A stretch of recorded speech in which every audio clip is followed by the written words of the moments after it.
ini yang menarik. Apa hubungannya sekolah dengan kehidupan? Kenapa orang yang bagus sekolahnya, akademiknya bagus, lulusan terbaik di sekolah terbaik, kadang-kadang tidak cukup sukses gitu? Kenapa pendidikan bukan faktor utama atau faktor satu-satunya pembuat sukses, yang membuat seorang sukses? Kenapa?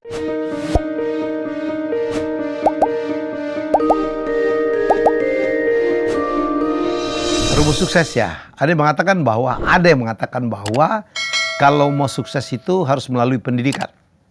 Iya sih. Saya pun sukses mengangkat diri saya dari nobody gitu. Dari orang yang tidak dikenal, dari anak orang miskin.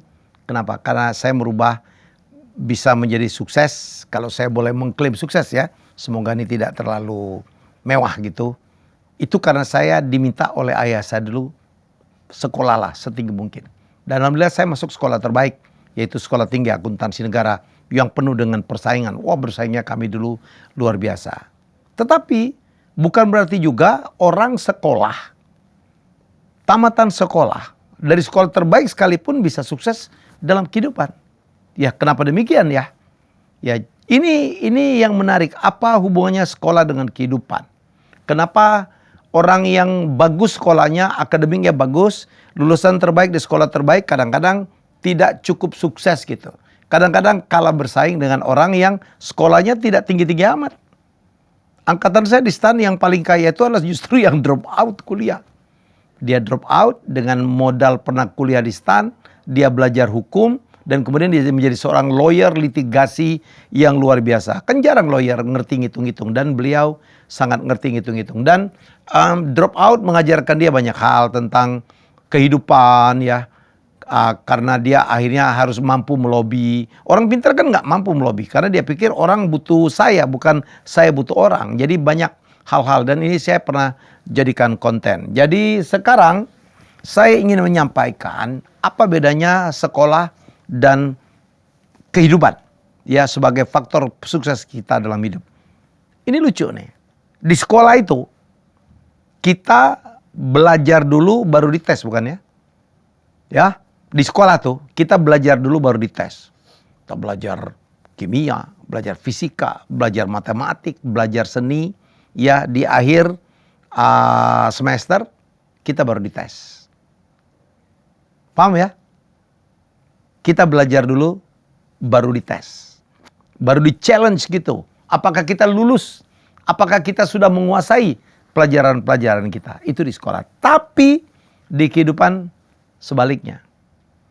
Kita diuji dulu, dites dulu, dicoba dulu, baru dapat pelajaran. Jelas ya bedanya.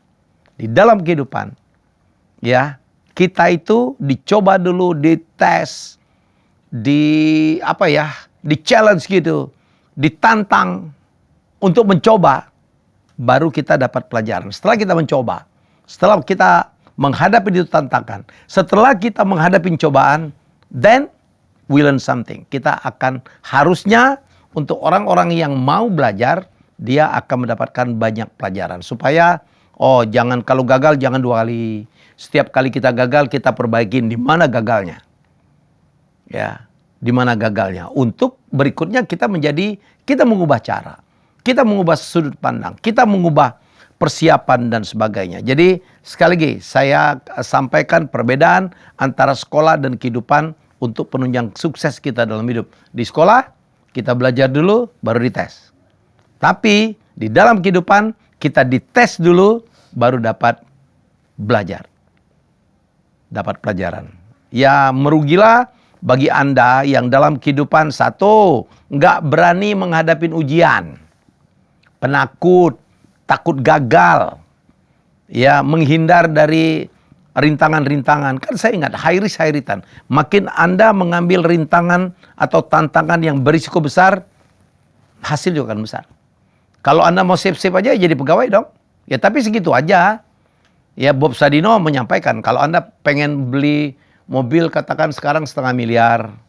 Ya, kepengen beli rumah katakanlah 800 juta gitu apartemen. Kepengen apa lagi gitu, kepengen mungkin ngisi rumah berapa. Kepengen nikah barangkali habis lagi 200 juta. Kalau saya jumlahin 1,5 miliar nih, untuk mencapai keinginan Anda tersebut, sementara gaji Anda cuma 15 juta, 1,5 miliar dibagi 15 juta tuh, belum belanja nih, at least ya Anda butuh waktu berapa tuh? 100 bulan, 8 tahun untuk mencapainya. Makanya untuk mempercepat itu, supaya tidak tadi 100 bulan, beranilah mengambil risiko untuk menjadi entrepreneur.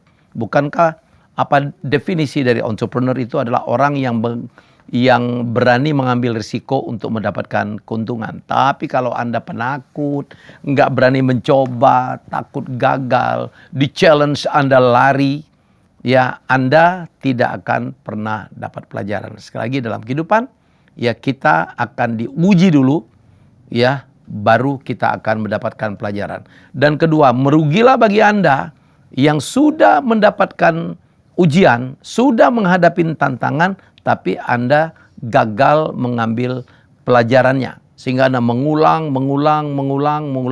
melakukan kesalahan yang akhirnya membuat kegagalan. Jadi sekali lagi, ya semoga ini bermanfaat. Itulah bedanya kenapa pendidikan bukan faktor utama atau faktor satu-satunya pembuat sukses. Yang membuat seorang sukses. Kenapa? Karena di sekolah kita belajar dulu baru dites. Tapi di kehidupanlah kita dites dulu baru kita belajar atau mendapatkan pelajaran. Ayo berani yuk tetap sekolah. Jangan pernah berhenti belajar. Tapi jangan pernah takut untuk menerima tantangan atau cobaan. Kalau ada cobaan berat sekalipun hadapi. Ya.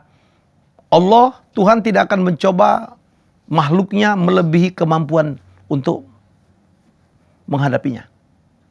Dan setiap kali pengalaman hidup saya, setiap kali saya menghadapi cobaan, ya, yang membuat saya down, saya kalah berkali-kali, tetapi habis itu, ya, bola mantul itu adalah dipantulkan ke lantai. Nggak ada bola yang langsung mental ke atas.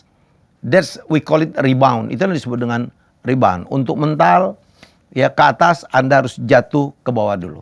Untuk lompat ke depan tinggi itu Anda harus ngambil ancang-ancang ke belakang dulu, bukan? Jadi jangan pernah takut kalau Anda pernah, saya gagal, saya kecewa karena saya tidak berhasil lagi. Ambil manfaat. Ya minimal semangat untuk belajar supaya kita tidak gagal melulu. Bye-bye. Terima kasih sudah menonton Helmi Bicara. Jangan lupa untuk like, komen, share, dan subscribe.